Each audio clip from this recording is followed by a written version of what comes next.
Buddha once said that our careless thoughts can hurt us more than even the worst enemy. Buddhism doesn't focus on destroying enemies, but rather on calming yourself and stopping conflict. And easier to understand. Our worst enemies aren't always people we fight. Sometimes they're our own emotions like anger, pride, and hatred.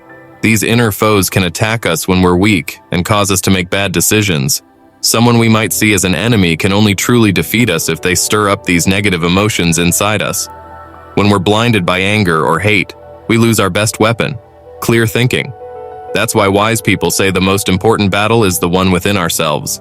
If we can control our emotions, we won't be easily manipulated by external enemies. Otherwise, we might even hand them victory. Buddha philosophies teach a different way of thinking about conflict. They don't see victory as crushing your opponent or hurting their pride. Instead, it's about stopping them from harming you, and maybe even becoming friends in the process. This might seem weird compared to how we usually think. We often believe winning, no matter how we do it, brings happiness. We focus on the result, not the journey. And revenge feels more important than learning. But defeating someone with anger and violence is a hollow victory.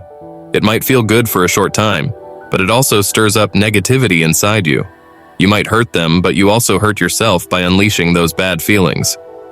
True victory, Buddha's philosophies say, comes from staying calm and positive. This doesn't mean letting someone walk all over you. It means stopping them without getting dragged down to their level. Think about it this way.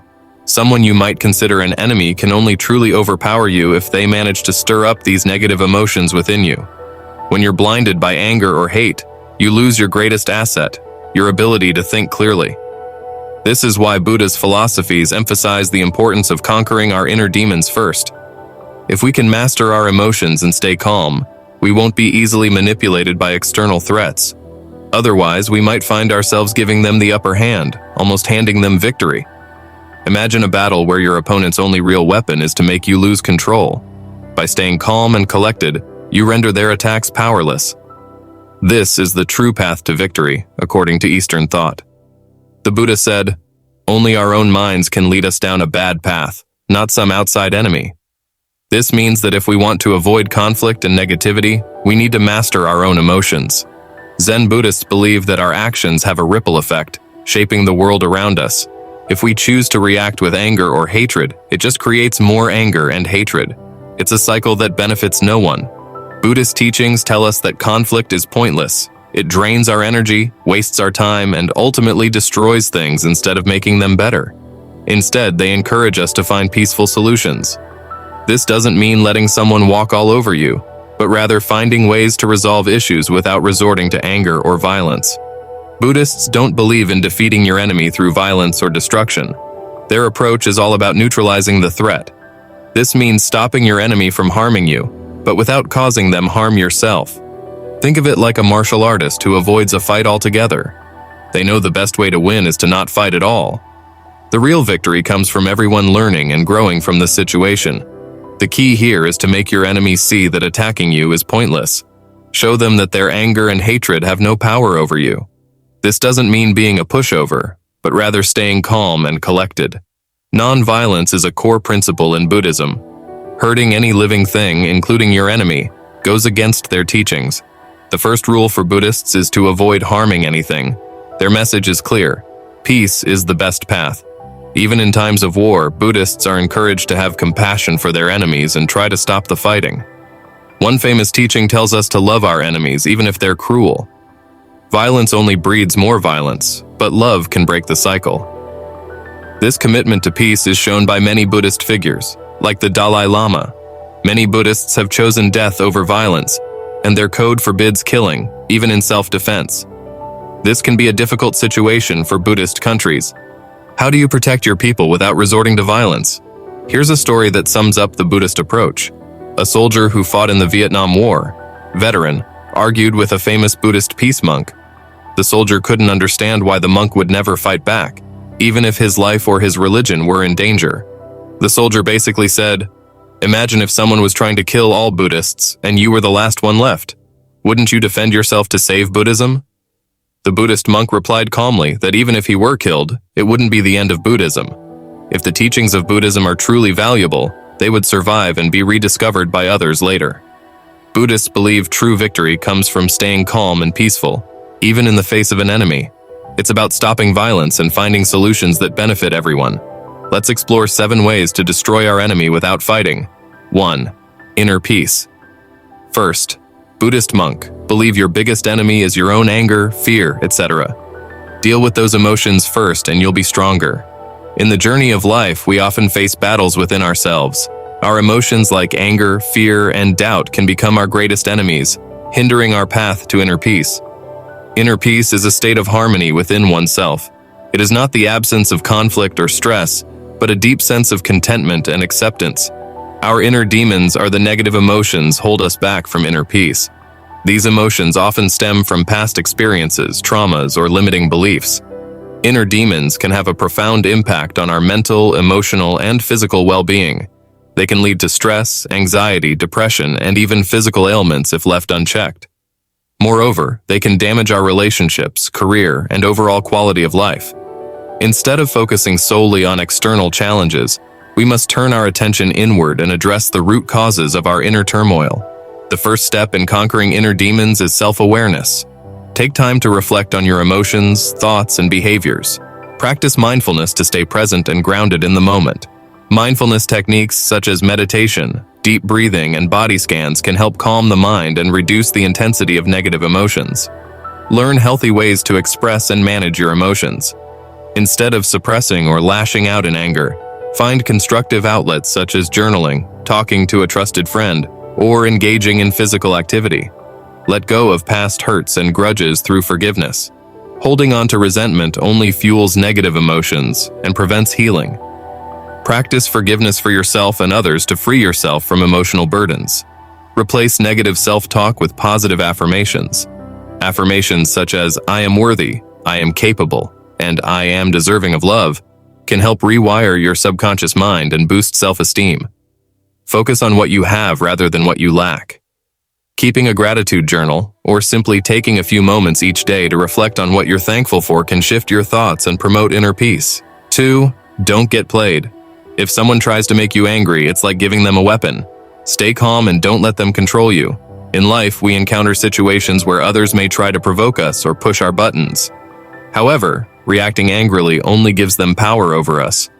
By learning to stay calm and composed in the face of provocation, we can prevent others from manipulating us.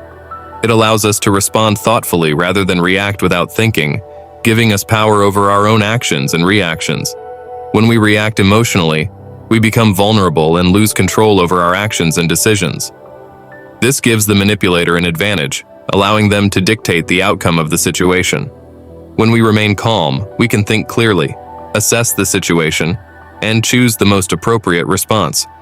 By refusing to engage in emotional warfare, we rob the manipulator of their power over us.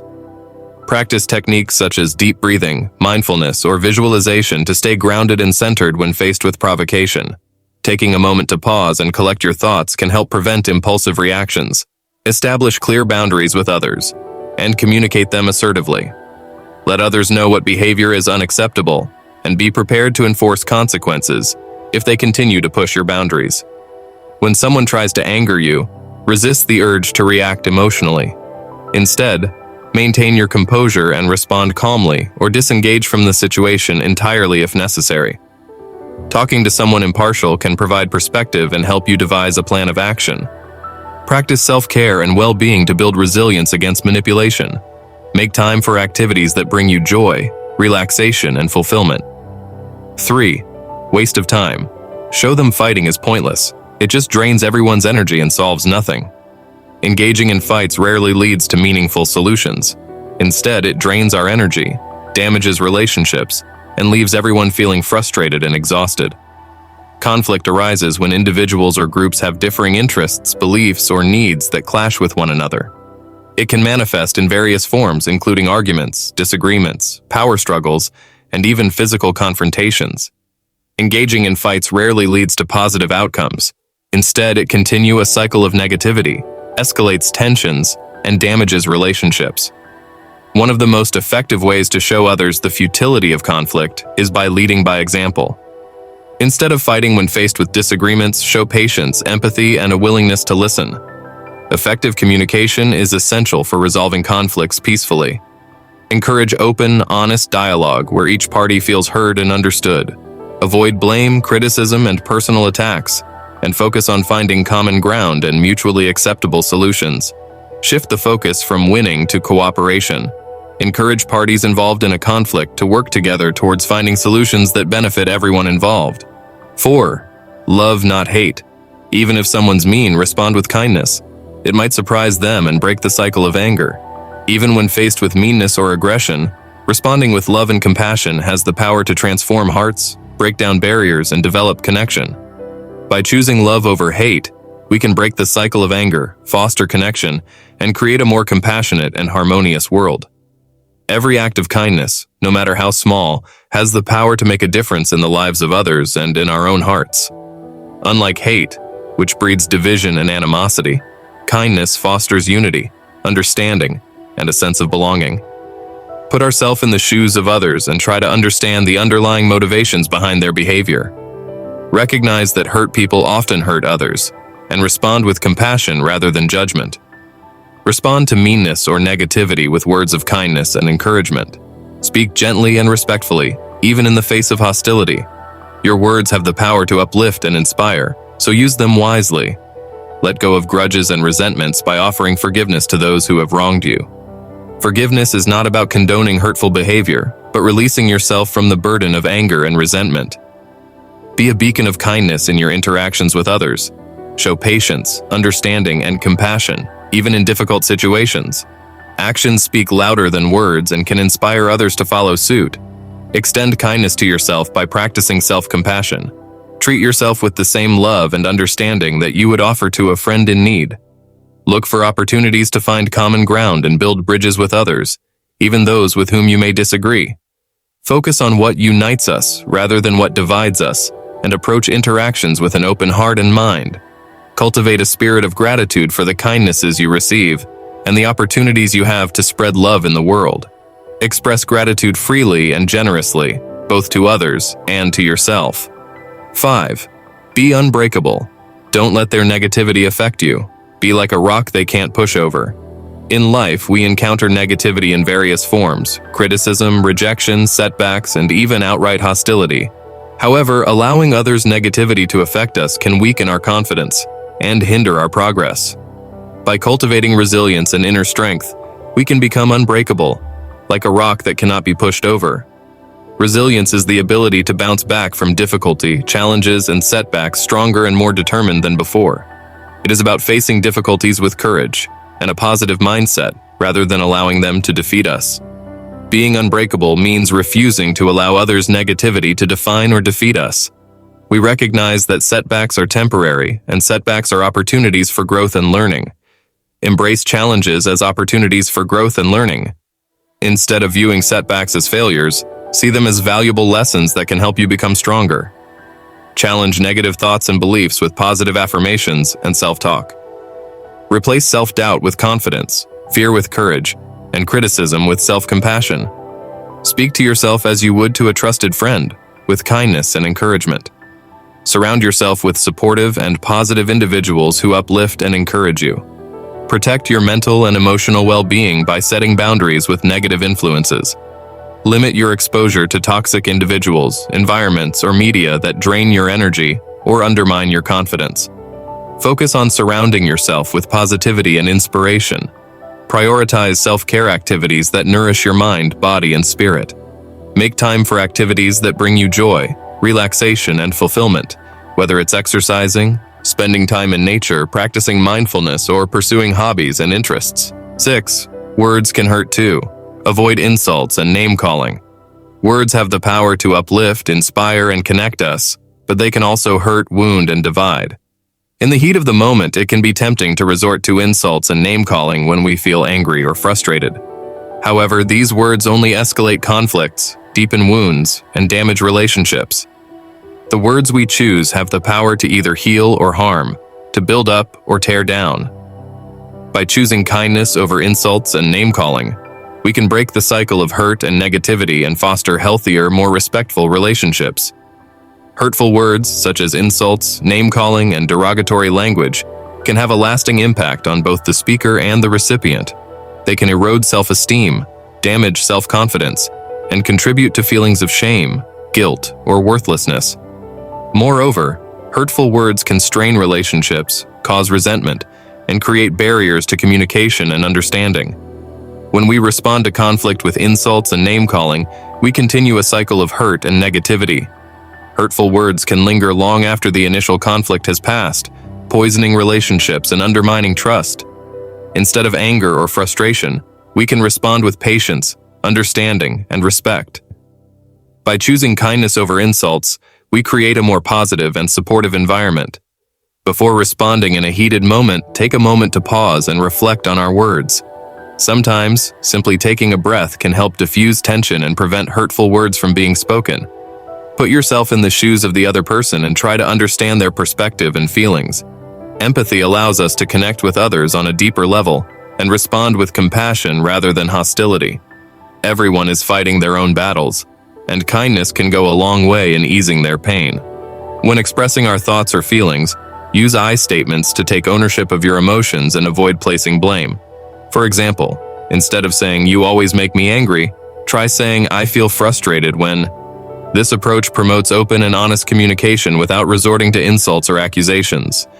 Establish clear boundaries for acceptable behavior in your interactions with others. Communicate your expectations respectfully, and be prepared to enforce consequences if boundaries are crossed. Setting boundaries helps protect your emotional well-being and promotes a culture of respect and kindness. 7. Walk away. If things get too heated, sometimes it's best to take a break and come back to it later. In moments of conflict or tension, our emotions can run high, making it difficult to communicate effectively and find resolution. However, stepping away from the situation and taking a break can provide the space needed to cool down and approach the issue with a clearer mind. When conflicts arises, our emotions can cloud our judgment, leading to hurtful words. Taking a break gives us the opportunity to reflect on the underlying issues, consider different ideas, and identify solutions. Walking away during conflicts can prevent further damage to relationships caused by hurtful words or actions said in the heat of the moment. By taking a break, we can avoid saying or doing things we may regret later and maintain the integrity of our relationships. Physically distancing yourself from the situation can help reduce tension and promote relaxation. Use breaks as an opportunity to practice self-care and engage in activities that help you relax and recharge. This could include deep breathing exercises, mindfulness meditation, listening to calming music, or going for a walk. Set time limit for the break to prevent avoidance or prolonging the conflict. Agree on how long the break will last, whether it's a few minutes, an hour, or longer, and commit to returning to the discussion at the agreed-upon time. Use breaks as an opportunity to reflect on your feelings and experiences related to the conflict. It can help us gain insight into the underlying issues and communicate more effectively when we return to the discussion.